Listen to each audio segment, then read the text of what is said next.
Hola, buenos días. La clase que hoy nos corresponde es analgesia, sedación y anestesia. Ustedes ya han visto en otras clases medicamentos, ¿cierto? Así que están como bien relacionadas la una con la otra. Como hoja de ruta vamos a ver un poco de introducción, ¿cierto? Analgesia, sedación, estrategias tanto no farmacológicas como farmacológicas y un poco de anestesia neonatal. Después, si tienen preguntas, si tienen conclusiones, me escriben a mi correo electrónico. En cuanto a analgesia y sedación del neonato, ¿cierto? ¿Esto para qué es? Es porque principalmente la exposición repetida al dolor puede provocar ciertos efectos adversos.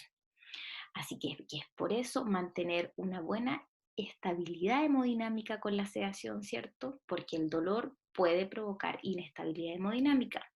El dolor puede provocar alteraciones en el desarrollo cerebral y somatosensorial y alteraciones en el neurodesarrollo. Es por eso que es tan importante prevenirlos con la sedación, pero hasta cierto punto. Después lo vamos a ir viendo. Y tener en cuenta también como modo de introducción que desde las 25 semanas de gestación se desarrollan las vías nociceptivas y la respuesta al dolor. Es por eso que desde muy pequeñitos ya nosotros podemos decir, por ejemplo, un paciente que tiene una enterocolitis en que le tocamos la guatita y la guagua hace muecas, tiene expresión en su carita de dolor. Y bueno, tener presente que no existe un instrumento determinado para evaluar la escala del dolor. Entonces hay una escala que nosotros evaluamos que es, o usamos, que es la NIPS. Estas caritas no, esto solamente se las puse como para mostrar de que hay ciertas escalas, pero esto es para niños más grandes. Yo no, a una guagua no le puedo decir cómo te sientes o cómo está tu cara, ¿cierto? Esto es para niños más grandes, solamente para esquematizar que hay instrumentos, ciertos instrumentos, ¿cierto? Pero los recién nacidos no hay un instrumento determinado. Y cualquiera sea la escala que nosotros usamos, es importante entrenarse en reconocer el dolor en el recién nacido. Y esta es la escala del dolor para los recién nacidos, que es la NIPS, y que evalúa qué parámetros: expresión facial, el llanto, un patrón respiratorio, ¿cierto? Los brazos, las piernas, o sea, la posición en que estos están y los estados de alerta. Y de puntajes van de 0 a 7 y se considera dolor si es que tiene más de 4 puntos. Y esto es bien antiguo. O sea, esta actualmente está adaptada de la de 1993 de Lawrence y colaboradores. Y bueno, tenemos ciertas variaciones en cuanto a lo que es la sedación y analgesia. Ya en muchos centros los dan empíricamente, en otros centros no se usa tanto. Eso varía entre centros. Y las concentraciones terapéuticas, las dosis adecuadas y los efectos adversos no son bien conocidos y no siempre son bien evaluados, así que hay que tener presente esto. Esto es un tema que aún está en estudio.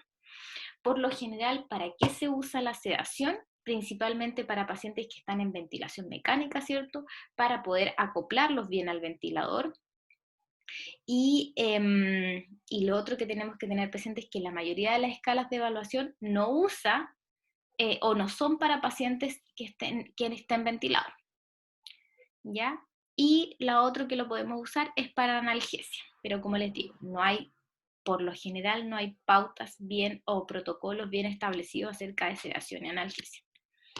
Y tenemos algunas estrategias que no son farmacológicas y otras que son farmacológicas. Dentro de las no farmacológicas, principalmente el objetivo es evitar disminuir, o sea, efectivas en disminuir la respuesta al dolor, ¿cierto?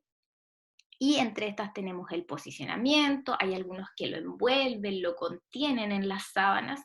También importante el contacto piel a piel con su madre, con su padre. Importante la lactancia al pecho y la estimulación sensorial, táctil, hacerle cariño, ponerle música, estimulación visual, del gusto, etc. Y del gusto, muchas veces nosotros podemos engañar a estos pequeñitos usando glucosa oral, ¿ya?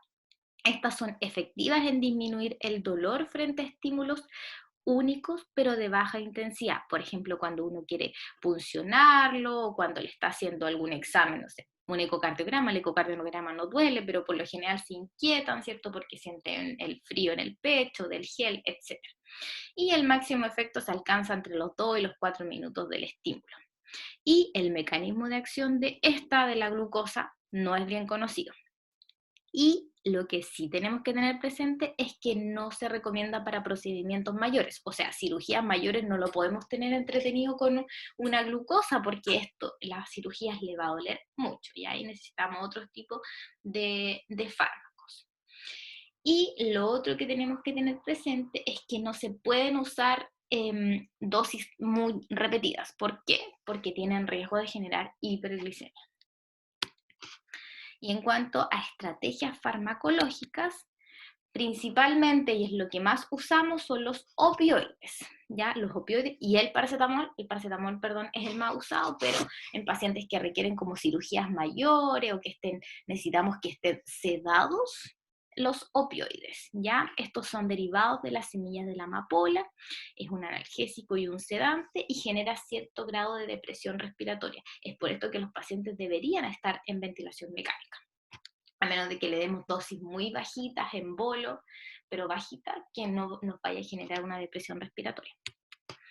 Y entre estos tenemos la morfina, ¿cierto? Que es un analgésico, un sedante, y imita la acción de las endorfinas. Se metaboliza en el hígado, pero como todos los opioides, tiene ciertos efectos adversos. Temida la depresión respiratoria, que no se les olvide. ¿Ya? ¿Por qué? Porque disminuye la respuesta del centro respiratorio al CO2.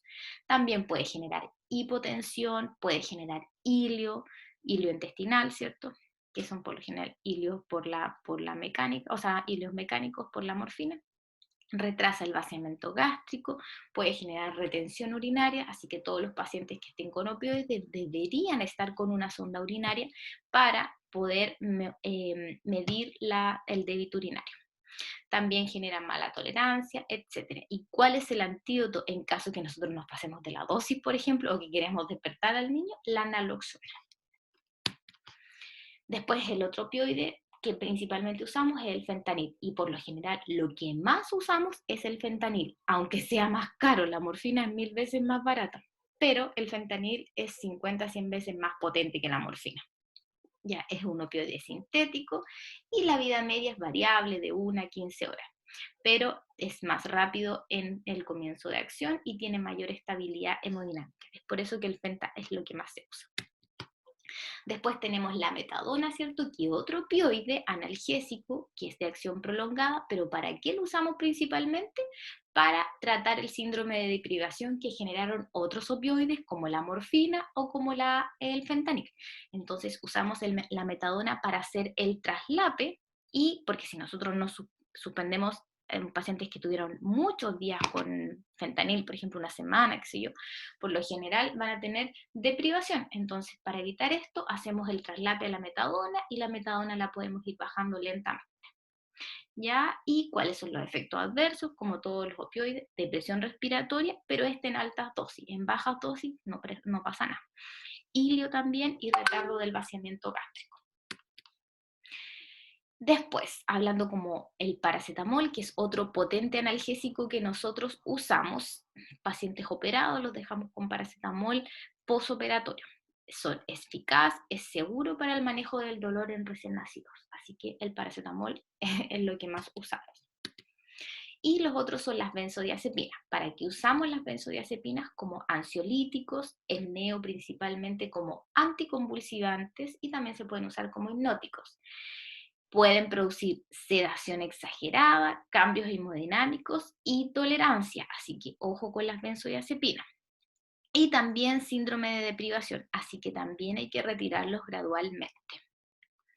Dentro de estos tenemos el midazolam, que lo usamos en neo, pero no deberíamos usarlo, ¿ya? Porque tiene efectos neurotóxicos.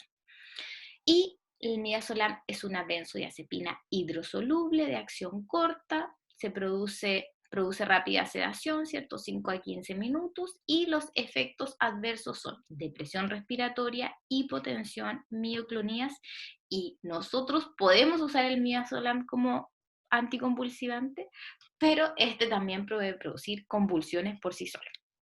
Así que por lo general el laneo no deberíamos usarlo. Sí se acepta más el lorazepam. El lorazepam es de acción prolongada, ¿cierto? Tiene rápido inicio de acción y como lo usamos primeramente es para las convulsiones. No debería ser usado como sedante de primera línea, dada su prolongada vida media, que es de más o menos 40 horas en el recién nacido, y porque tiene efectos adversos como depresión respiratoria también y mioclonías. Pero cuando ya los niños están muy sedados por mucho tiempo y ya no responden a nada y requieren estar conectados a ventilación mecánica, requieren estar conectados a ECMO, por ejemplo, y ya nada que hacer, tenemos que usar el lorazepam. Y otra benzodiazepina es el hidrato de cloral, ¿cierto? Perdón. El principal efecto es hipnosedante, no tiene acción analgésica, no produce una depresión respiratoria importante, puede producirla, pero en altas dosis. Y los efectos adversos son principalmente irritabilidad gastrointestinal, arritmias, agitación, hiperbilis de predominio indirecto, ¿cierto? Porque compite con la bilirrubina por la conjugación hepática y puede provocar cierta depresión del sistema nervioso central, respiratoria, miocárdica. Usamos también harto el hidrato de cloruro en los pacientes, por ejemplo, que necesitan ir a hacerse una resonancia y que tenemos que tenerlo sedado en pabellón, o sea, en el resonador, un rato, ¿ya? O cuando también los pacientes tuvieron síndrome de privación por el FENTA, ¿cierto? Y ya queremos extubarlo, también podemos usar hidrato de cloruro.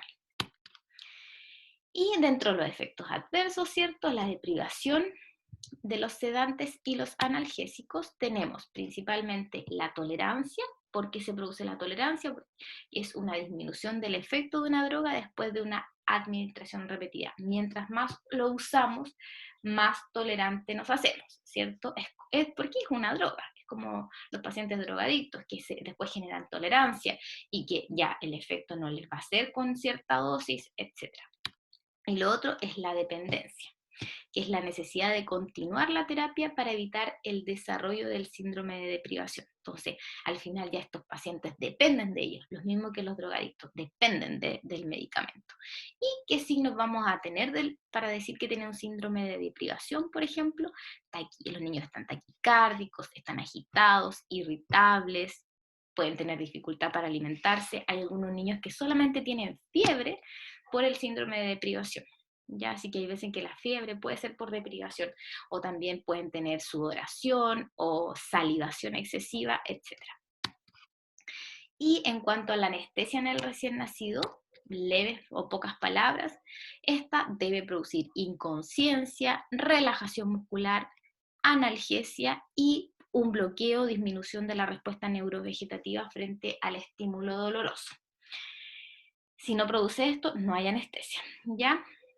Y requiere de un soporte de funciones vitales, tanto circulatorias como respiratorias, porque nosotros vamos a dejar a este niño, por lo general, que no va a hacer nada, entonces tenemos que darle soporte.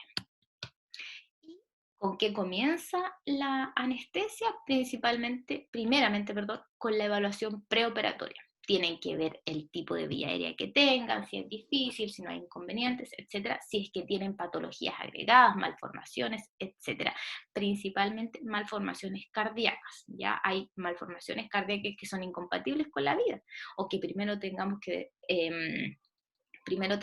corregir esta y después las otras malformaciones, etcétera, ¿ya? Y para eso es tan importante el ecocardiograma y el pase del cardiólogo. Eso es lo que le quería contar. Si es que tienen conclusiones, si es que tienen preguntas, me pueden escribir a mi correo. Muchas gracias.